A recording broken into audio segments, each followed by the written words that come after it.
qabiliyyətinlənmi, öz hörmətinlənmi, ermənilərlə olan ünsiyyəti elə qururdu ki, hansı ailədə bir problem olurdu, həmin problemi həll edirdi. Hansı problem həll olunmurdu, o özü gecə də olsa rayona, rayon mərkəzinə o işlərin dalından gedirdi. Rayon rəhbərliyindən, həm bütün kəndlərlə qarşılıqlı bir-birindən əlaqələri möhkəm qurmuşdu. Bütün bu işlərin görməsi üçün böyük bir xalq diplomatiyası yerinə yetirdi.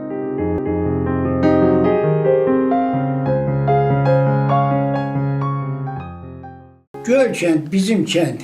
Qaraqoyunlu dərəsində ən sayılıb, ən seçilən elə bir kəndidir.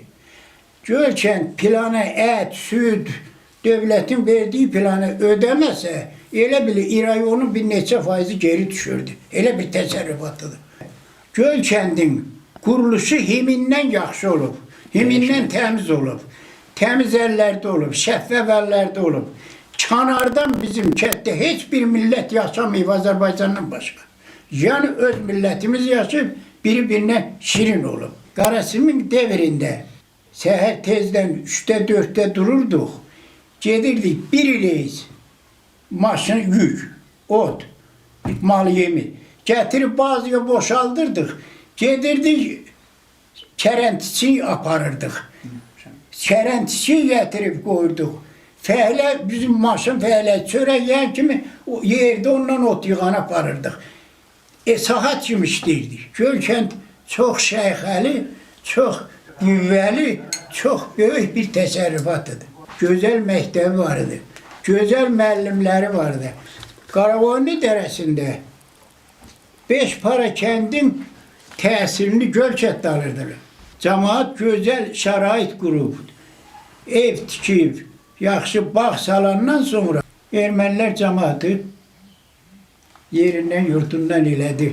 Abdullayev burada təsərrüfat üzrə bir qadir olub, ondan sonra qoyunçuluqda ferma müdürü olub, maldarı üzrə, ondan sonra meşə təsərrüfatında işləyib, xeyirxah insan olub, toylarda, yaslarda, mərəkələrdə həmişə yol göstərən olubdur. Cəmaat üçün həmişə çalışqan olub, fədakar olubdur. Belə, rayonda hörmət qazanıb, insanlar içində hörmət qazanıb. Çox xoşa gələn kənd olub. Qabaq hissəsindən tərsə çay gedirdi, o tərəfə meşəli olubdur. Bu tərəf Murğud çaydı, ətəyində yerləşibdi. Neçə dənə göl olubdur, adından məlum olub ki, Gölkənd.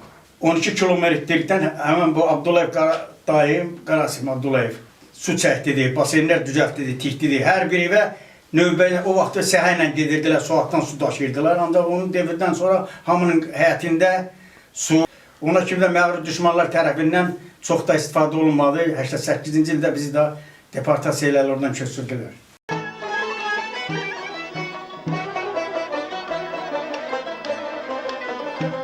Qarasim dayının kənddə olan fəaliyyətindən çox biz burada qonşu olmuşuq. Kaş mən Qarasim dayını kənddə də bu qədər tanıyardım. O qədər gözəl xarakteri. Qarasim dayıdan o qədər razıyam, o qədər.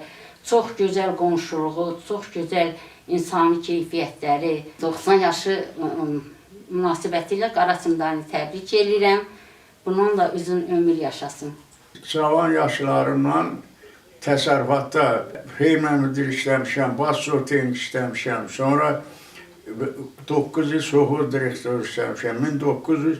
1979-cu ildən 87-ci ilə kimi soğur direktor işləmişəm öz kəndimizdə 9 il.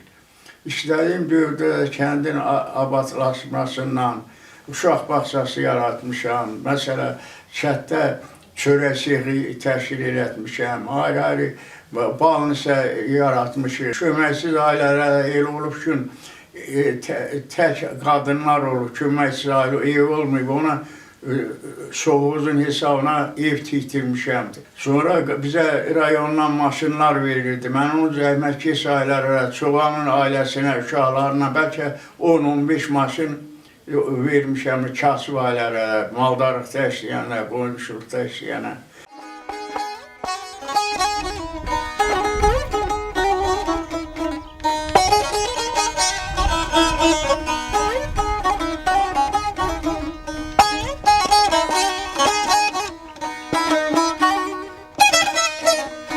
Dağ ətəyi Peyğəmbər ətəyi deyiblər. Dağlar qoynuna sığınmış bir köyümüz var idi. bir-birindən gözəl öyümüz var idi. Cənnətə bənzər həyat bacamız, evimiz, eşiyimiz var idi. Hər uzaqda yurt beşiyimiz var idi. Amma hər şeyimiz şeytan şərinə, iblis oyununa düşdü. Birdən-birə bir-birinin ağır ellərimiz, gözəl yurtlarımız yağıya qaldı. Gölkətdə 9 il təsərrüfata rəhbərlik etmiş Qarasim Abdullayevin indi 90 yaşı tamam olur.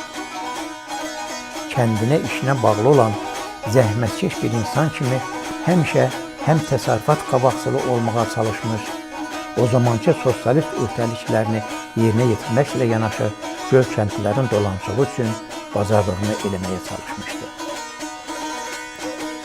Qarasim Abdullayev 90 illik ömür yolunda çox çətinlikləri, zamanın yaxşı-yaman hər üzünü görsə də ən gözəl xatirələri və ömrünün ən məhsuldar vaxtı Gölkətlə bağlı olur.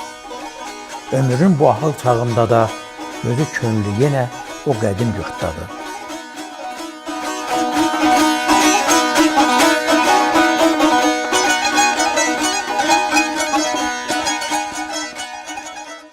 ...90 yaşında siz indiki cavanlarımıza nə arzu edərdiniz, nə tövsiyə edərdiniz? Vallahi tövsiyem olur ki, düzdür, indiki cavanlar o zamanki cavanların işini görə bilməzlər. İndi həyat dəyişir.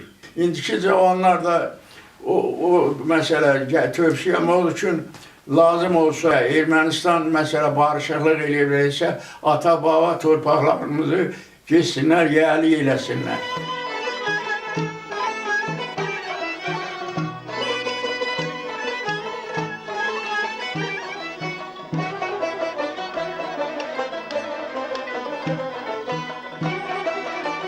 Hansı tədbirlərdə, hansı məclislərdə oluruq, həmişə onun xatirələrini, yəni çəkdiyi zəhməti, bütün kəndimizin ailələrində öz köməkliyini xatırlayıq, sevincində danışırıq.